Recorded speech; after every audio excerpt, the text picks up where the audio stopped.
Bien, bonjour à tous. Comme promis, avant d'en arriver à ce résultat final-là, il faudra passer par les étapes que je vous décris dans la suite. Au revoir. Bien, et bien maintenant passons à la partie pratique du montage de ce point rouge sur mon TISAS Zigana P9L.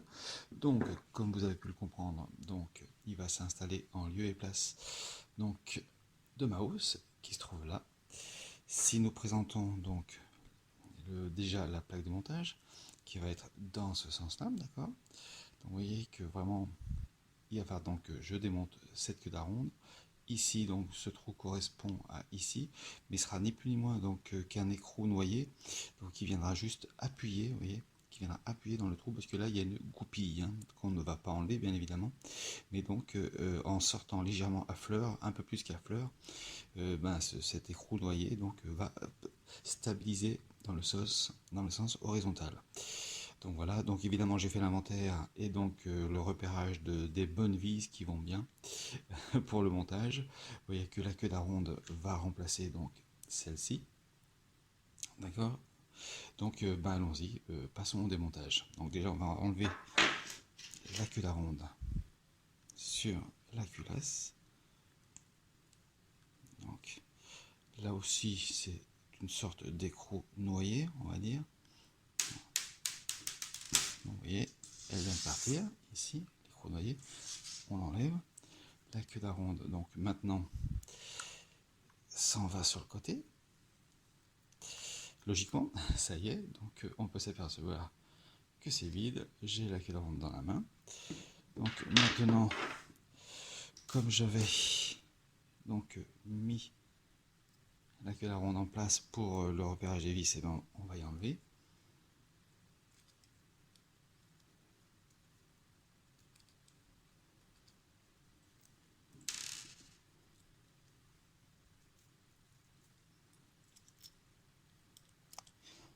J'espère que la vidéo ne sera pas un petit peu trop longue, sinon ça va vous lasser de la regarder. Donc non, elle est toujours. Voilà, on enlève ça. Donc ici, mon écrou noyé. Oui, parce que donc il y a un petit écrou noyé là aussi, oui. Dans cette partie-là, au milieu, au centre. Donc je vais l'enlever. Donc cet écrou noyé va venir lui aussi donc appuyer donc sur l'ex. Voilà, sur l'ex, vous voyez, ici, sur lequel donc j'avais enlevé ce qui appuyait donc au milieu donc, de la housse. Donc maintenant, on glisse la queue d'aronde. Bon, déjà c'est pas mal, ça fonctionne. Donc ensuite, on y va. Donc on va mettre ça. Voilà. Donc on positionne ici. On essaye de faire coïncider les trous, ça serait déjà pas mal. L'enfant a l'air de pas trop mal se présenter. Donc on y va. Voilà. On essaye, on essaye.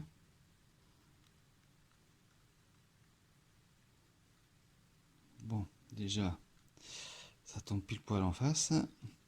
C'est quand même très très bien d'avoir acheté ce montage de point rouge, cette plaque de montage carrément chez Zigana. Donc, au moins comme ça, j'ai pas à me poser la question sur la compatibilité. C'est vraiment fait pour s'adapter complètement sur l'arme. Donc on serre pour l'instant pas trop parce que maintenant je vais mettre donc l'écrou noyé pour bloquer le centrage, mais enfin c'est pas d'une importance folle puisque apparemment quand même déjà le centrage s'est fait plutôt bien. Donc hop, hop.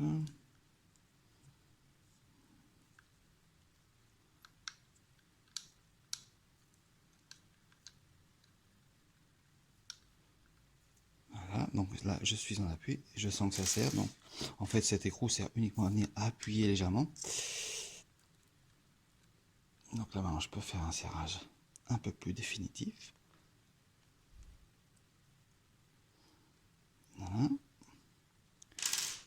Le deuxième écrou noyer que je n'avais pas enlevé ici, qui va venir appuyer sur l'ex-trou qui lui n'était rempli par rien d'ailleurs avant.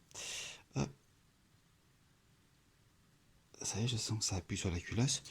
Bon, on va dire que c'était uniquement donc pour éviter une translation éventuelle de la plaque, mais je crois pas trop à une translation. Franchement, comme c'était, j'y crois pas. Hop, parce que c'est quand même, bon, c'est pas ajusté au dixième de millimètre. Hein, vous voyez, la plaque. Tac, tac, tac. Donc maintenant, on fait un serrage quand même un peu plus costaud.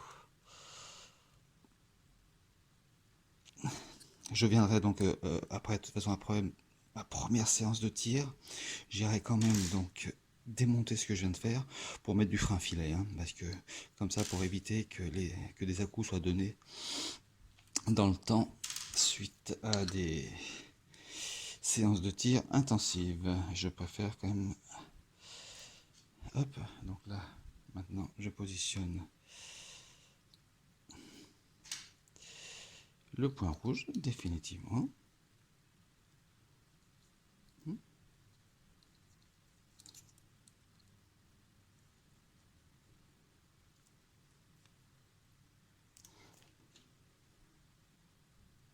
Non, là, franchement, comme vous pouvez vous en apercevoir, c'est plutôt assez simple à réaliser.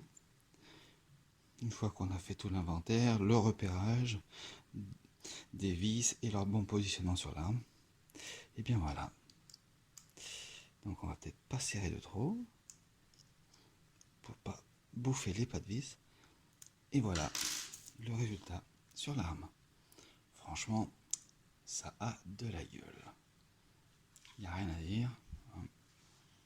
Ah ouais, franchement, pas mal. Maintenant, on va essayer de voir un point rouge. Donc on va l'allumer. Donc il suffit d'appuyer sur le côté, si je ne m'abuse, ce que j'avais déjà vu. Et par contre, vous montrer le point rouge risque d'être un petit peu plus costaud. Voilà, je ne sais pas.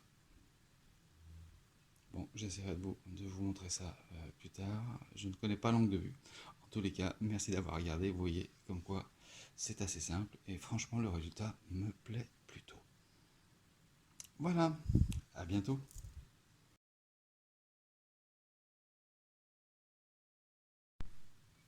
Comme vous avez pu le remarquer, je ne suis pas un expert en prise de vue, mais je voulais vous montrer quand même le point rouge, ce que ça donnait.